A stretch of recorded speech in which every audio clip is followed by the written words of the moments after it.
Last week we had an amazing event here in Toronto, Quilt Canada 2025. Quilt shows are such a treat for quilters.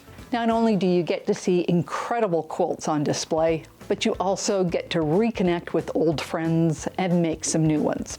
Then you can explore the vendor hall to test new machines, discover new techniques, and find treasures that you won't see at your local quilt shop. So stick with me and I'll show you what I brought home.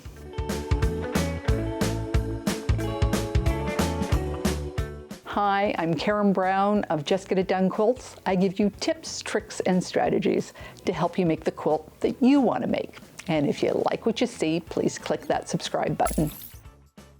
Quilt shows are a great resource for quilters.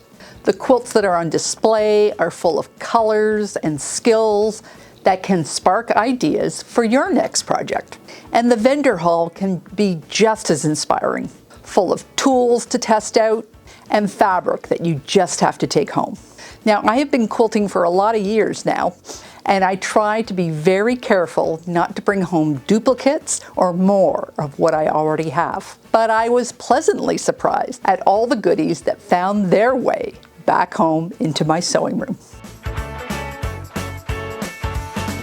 Now, I have been using LDH scissors since the beginning of my YouTube channel when I did my DIY ironing board. And I truly thought that I had all of their scissors, from the Midnight Black edition to the extra light. I have their snips beside my sewing machine. I have the pinking shears at my cutting table, and I keep my applique scissors with my embroidery kit. Some even have my name engraved on them. So I was surprised when they introduced me to a new ergonomic set, designed specifically for heavy-duty work. Perfect for cutting like multiple layers. This is denim. I'm going to take 4 layers. No, let's make it 8.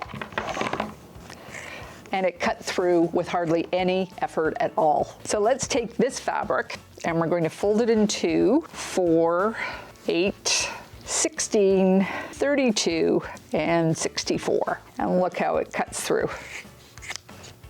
Just like butter. And here is a piece of 8-ounce leather. It just cuts through it as well. No problem.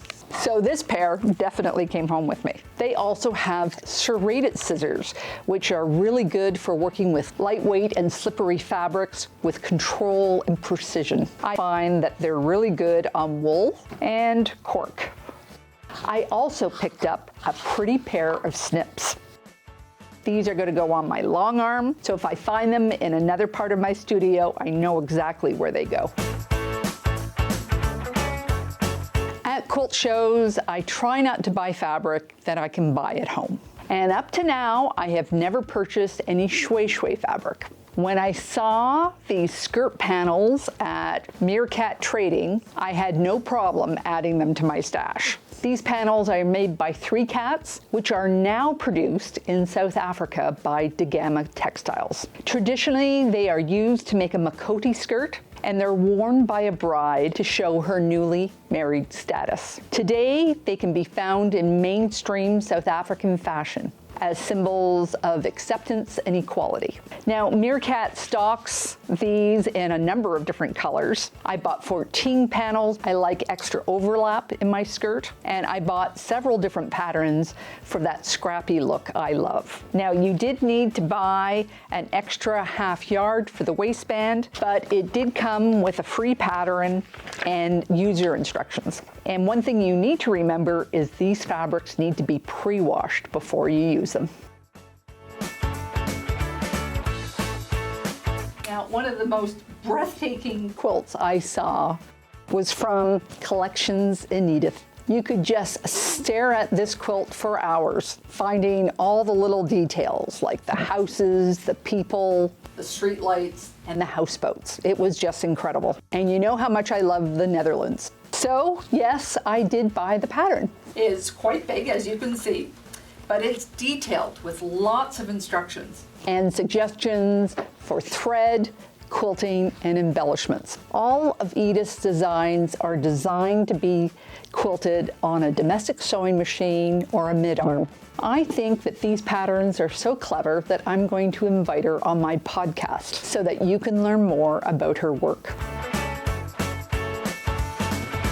I am diving deep into Sashiko in preparation for my trip to Korea and Japan next spring. Callisti Quilts specializes in Japanese fabrics and Sashiko supplies. So I picked up a book, some thread, templates, needles, pre-printed fabric, and some beautiful Japanese solids in my brand colors. My friend who was walking the show that day with me wants to come on this adventure too. We might even set up a Sashiko hour in our busy schedules so that we can learn together. And later this summer, I am taking a class with Atsushi Futasua. I am very excited to learn a new to me slow sewing technique.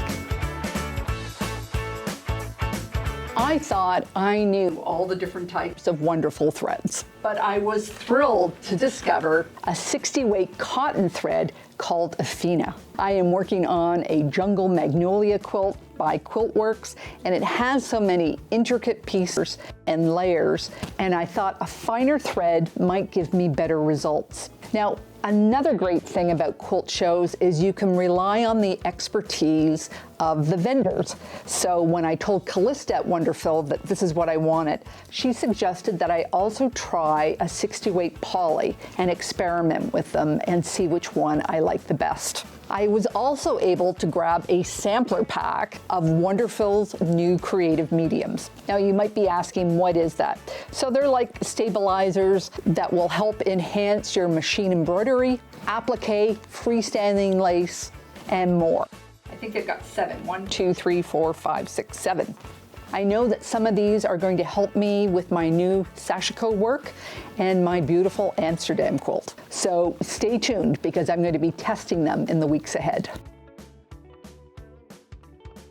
Now let's talk thread gloss. Hard to believe, but I've never used it before. It's a beeswax product that helps reduce knots when you're slow stitching. Ever since Jacqueline Sava, a Soak Wash, was on my podcast, and she mentioned that So Fine Thread Gloss is now one of their products, I have been curious to try it. I was walking the show with 2 friends that day, and we bought a 6-pack and split it up. And I kept the Supsuma and the lavender. I just love a good citrus smell. You can use it by taking your thread and laying it over the tin. Then you just push either your thumb or a finger on top and then just pull your thread through. Now, if you have a multiply thread, you can also use it just on the ends to help it glide through the needle. I think this is going to be perfect for my Sashiko threads. My big splurge of the show was the Applaquick system. By the time we got to the booth, in the last 30 minutes of the show, Rosa Rojas had already finished her last demo. It had been a record-breaking show, and there was just simply no time or energy left to do another one. But in the past, I've heard so many people rave about this system, and there's a wealth of tutorials online, so I took the leap. Anyways, and Rosa even tucked in a couple of extra patterns for me. Here's another quilt called Blue Chip that I just loved from the show. You wouldn't know it was scrappy till you saw it close up. Now, last February, I was in QuiltCon and I picked up a couple of things there that I didn't show you, but I'm going to show you now. And one of them is this tailor's clapper. This was made by Modern American Vintage. You might remember I had Chris on my podcast. With all these scrappy bits that he used up, I think it was made for me. Now, you might be asking, how do you use one? It's really only recently that we started using them in quilting, but you take your piece block and you press it with your hot iron. Now, if you use steam, you're going to use steam here, but I don't. But then you take the tailor's clapper and you just rest it on top of it for about 15 to 60 seconds, depending on what you want. It absorbs heat and moisture from your work, while the weight of it keeps your fabric flat. And it gives a really beautiful, crisp result. So I'm very pleased that I got this larger one, because now I can use this for my whole block and not just seams. I am always on the lookout for small projects. 1, it gives me a break from the marathon of quilting, and 2, I can give them as gifts when the occasion is not quilt-worthy. So I thought this cute pattern for a macaroon change purse would be fun. So I grabbed a kit, and it had all the accessories that I needed to make one. And then I bought another set of zippers and covers to make 2 more. I mean, you have more than one friend, right? So how many do you think I can make before Christmas? I also met some new quilt designers that I'd never heard of before. There was Monica Henry of Penny Spool Quilts, Christine Sloat of Tessellate Textiles, and Brenda Miller from Among Brenda's Quilts and Bags. There are lots of quilt shows around the country this summer.